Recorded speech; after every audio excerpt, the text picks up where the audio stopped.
Halo teman-teman, salam sehat dan salam sejahtera untuk kita semua. Kembali dengan saya Bung Ropan, dan seperti yang sudah kita ketahui ya, bahwa tim U20 kita akhirnya menyerah kalah dari tim U20 Irak. Kita kalah dengan 2-0 dan memang sangat disayangkan. Di laga pertama ini kita tidak mampu mencatatkan hasil yang baik, paling tidak bermain imbang dengan Irak.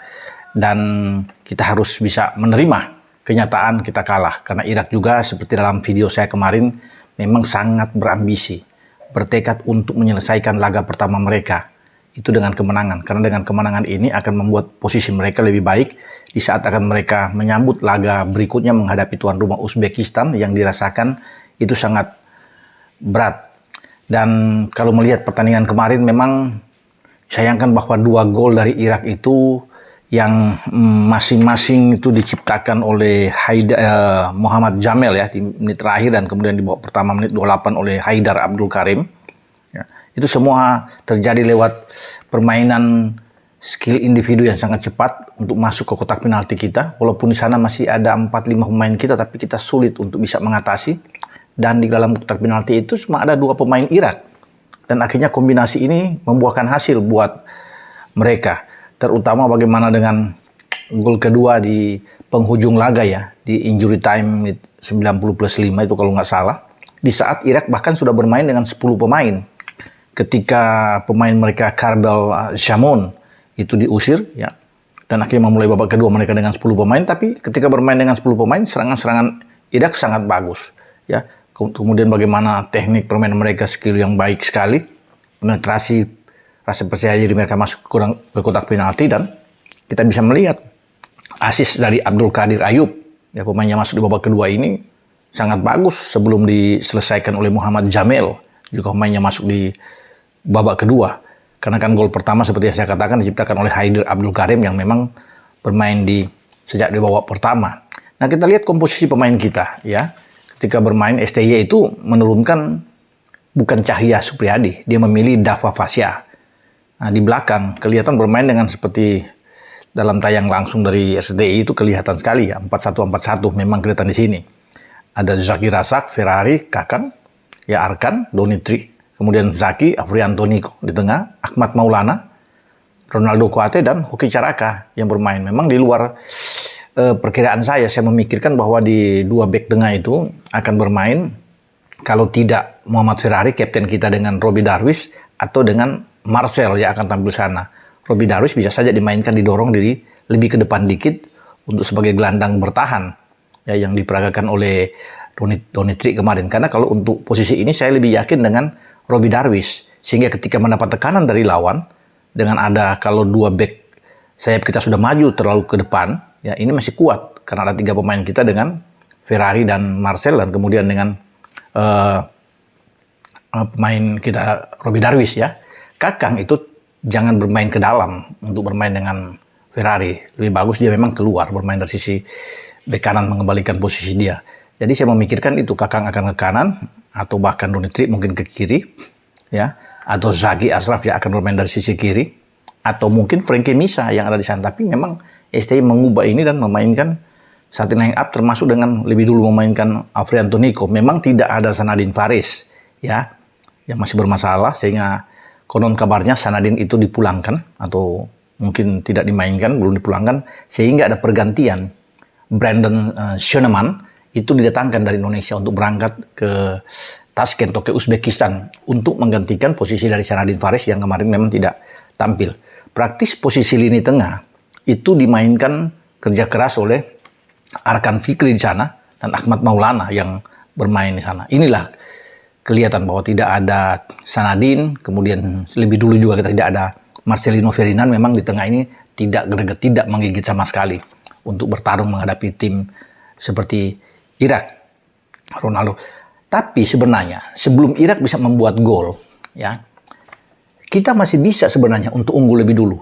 Bahkan dengan lebih dari 1 gol di menit-menit awal di babak pertama. Bahkan di menit keempat itu sebuah serangan balik yang bagus dibangun oleh pemain-pemain kita ya, oleh adik-adik kita ini, itu hampir membuahkan hasil. Lagi-lagi memang masalahnya adalah penyelesaian akhir, finishing touch ini yang tidak ada. Lihat saja bagaimana Ronaldo Kuate masuk dari sisi kanan, kemudian memberikan umpan. Ya. Bebas Hoki Caraka ya, berhadapan dengan penjaga gawang dari Irak, Hussein Hassan. Dan dia tidak bisa menaklukkan Hussein Hassan. Tembakannya itu mengarah ke gawang agak pelan. Ya, kalau dia memang melihat posisi ini dan dia kemudian menembak ke sisi kanan, posisi dari Hussein Hassan, mungkin situasi akan lain dan gol. Kalau kita bisa unggul di babak pertama di menit keempat ini dengan Hoki Caraka yang melepaskan tembakan saat itu di depan gawang pas, ini posisi akan lain. Bahkan mungkin di menit 19 atau menit 20, lagi-lagi sebuah serangan dari sisi kanan pertahanan Irak di sini dimanfaatkan oleh Hoki Caraka yang masuk, kemudian bisa memberikan umpan ya ke dalam ke kotak penalti yang di sana ada Ronaldo Kuate. Ini bergantian ya kedua pemain ini untuk saling mengisi posisi di depan ini, dan Ronaldo melepaskan tembakan yang di pojok tapi masih di dalam posisi area tangkapan dari Hasan Hussein di sini. Gagal saja. Padahal ini saya rasa ini bisa membuatkan gol ya. Kalau kita sudah 2 gol di babak pertama, peluang menang bagi tim U20 kita sangat terbuka. Tapi memang jelas kelihatan masih ada passingnya, masih banyak salah. Bola gampang direbut oleh lawan. Ya, komunikasi di lapangan itu tidak terlihat sama sekali. Ya, tidak ada seorang pemimpin yang hebat yang bisa mengatur ya permainan tim kita. Nah, itu bedanya kalau ada Marcelino kan lebih enak. Ya, tapi oke lah, saya pikir ini menjadi PR bagi STY. Nah, Yesus bisa melihat sini, dengan kekalahan ini memang posisi kita terjepit agak sulit memang. Walaupun kita akan menghadapi Suriah dalam pertandingan berikut. Tapi berat kalau bisa melihat di sini. Apalagi pertandingan terakhir melawan Uzbek, karena kita kehilangan angka. Lain halnya kalau kita menang, ini akan jauh lebih bagus. Atau paling tidak imbang dengan Irak, kita akan jauh lebih bagus. Memang sayang Irak sudah bermain dengan 10 pemain, tapi akhirnya mereka bisa memenangkan laga, bahkan bisa mencetak 2 gol. Kita tidak mampu membuat gol, karena itu tadi, finishing touch kita yang memang sangat kurang. Mungkin ada perbaikan-perbaikan di pertandingan berikut ketika kita akan menghadapi Suriah. Karena kita memang harus menang. Kita imbang saja melawan Suriah, out. Kita. Sulit, ya. Berat. Karena posisi Irak sudah bagus, ya apalagi Irak dan Uzbek memilih untuk bisa bermain. Misalnya mereka bermain imbang. Ini akan oke, dua tim ini memang difavoritkan untuk bisa lolos. Jadi memang pekerjaan ke depan bagi STY dan pasukannya ini agak ya saya kira berat ya untuk perjalanan berikut. Tapi apapun itu ya, banyak kekurangan-kekurangan ini kita tetap harus memberikan support. Ya memberikan semangat buat adik-adik kita ini ya. Tapi STY sudah bisa melihat di sini bahwa kalau kita hanya mengandalkan pemain-pemain dalam memang agak sulit. Karena kan tujuan kita setelah Piala Asia ini kita akan ke Piala Dunia U20. Ini paling penting kan.